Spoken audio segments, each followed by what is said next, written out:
What's going on, fight fans? This is Capital Combat. The name says it all. I'm Rob Jarrell, and this is the preview to tomorrow's junior middleweight matchup featuring Junior J-Rock Williams taking on Jeison Rosario out of the Dominican Republic for the, and let me double check, for the WBA, WBF, and WBO junior middleweight titles that Junior J-Rock Williams currently holds.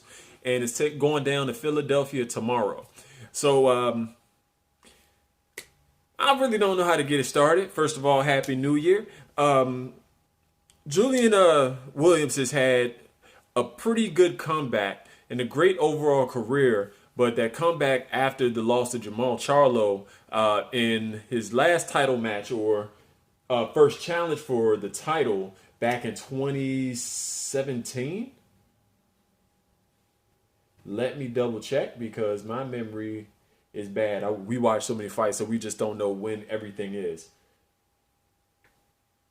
2016, and it was a devastating knockout loss, but he really did make a good account of himself. So the biggest thing that he needed to do was rebuild himself back up to that championship form, work on a few things. He took on Ishii Smith, Nathan Gallimore, and eventually worked his way up and got the titles from Jarrett Hurd in a great matchup in which you can see some stark improvements from the Philadelphian. And not only the improvements, but the fact that he is a very tough individual. He's going to press, and he's hungry. He has never not been hungry, and he seems to remain hungry. He's got the title now. What he wants are the big fights. He's going to look for that Charlo rematch.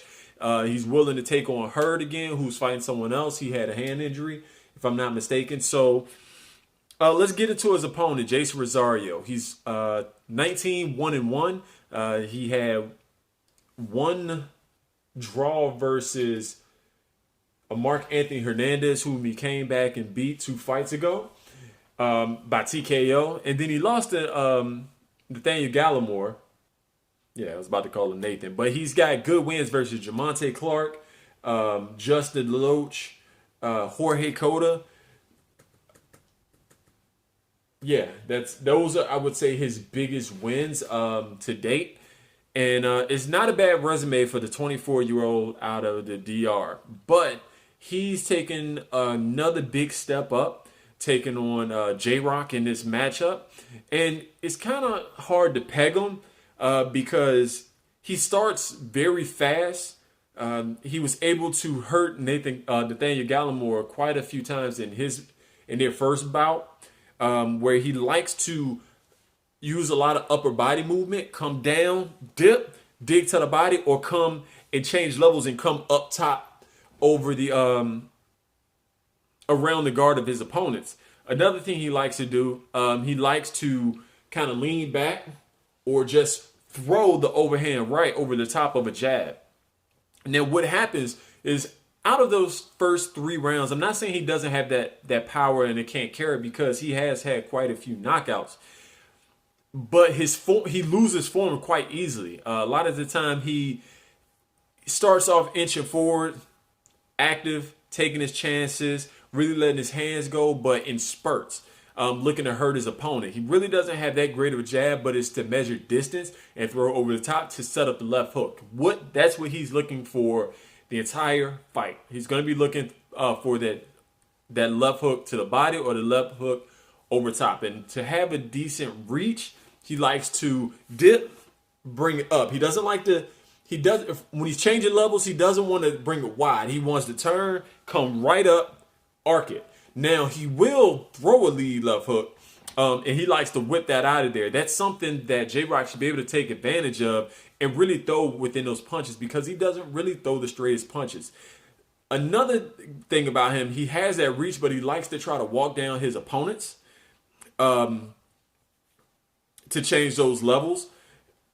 But he doesn't jab his way in the way he probably should. But, I mean, he's 19-1. I really can't say what he should or shouldn't do. But that's something that J-Rock, who I think is faster, nastier on the inside, and is willing to get in there and mix it up, taking advantage of the old school Philadelphia style positioning, moving the guard, punching around the guard, and I think he's going to be able to punch much straighter than Rosario. Rosario has to get off first, and he's got to make sure that J-Rock knows that he's going to be in for a fight.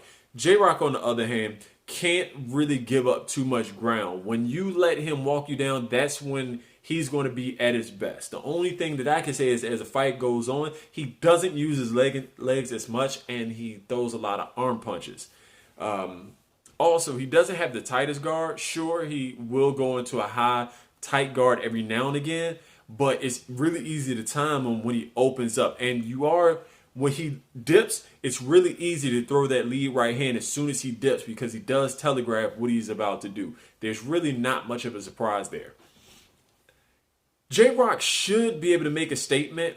He wants to get that rematch, or he's looking at a rematch with Jerry Hurd. He's looking to take on Charlo, or the winner of the Charlo-Harrison rematch, and any young guys that's going to be coming up. Rosario is looking to make a name for himself and shock the world because he's still young, he's still fresh, he has a decent resume, but he does not have that signature win, and that's what he's looking for. He's looking to shock the world, but this is a huge step up against a guy who's seen some great competition in Hurd, Charlo, Gallimore. I believe he also fought Hugo Centeno, who was probably better at junior middleweight than he is at middleweight.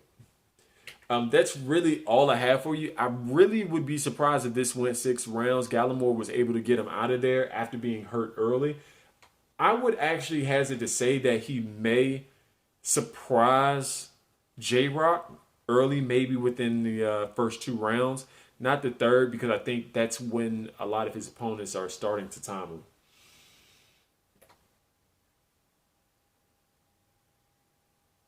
And the Centeno fight was earlier, so yeah, that was a no contest. But he looked much better. So that's all I got for you. Just tell us what you think. We're back during the new year. We're looking to do a few new things. We're going to try to be more active going forward with our videos, putting them up, covering boxing, MMA, if we can catch some glory kickboxing. Heck, I might even do a video on the wrestling league they have, or combat karate, if I can get the broadcast. Tell us what you think. Leave your comment down below. Hit us up at Facebook, Twitter, Instagram at Capital Combat. Hit us up through email, capitalcombat@gmail.com. Subscribe to this channel. Hit the like button. Share with your friends. And if you haven't already hit that bell icon, hit that now so you can get the latest updates from myself and Hakeem going forward for the rest of 2020. Until next time, fight on. This is round 1 and you've already lost. They don't seem to see that everything we've done is coming and cost. My fists are on fire.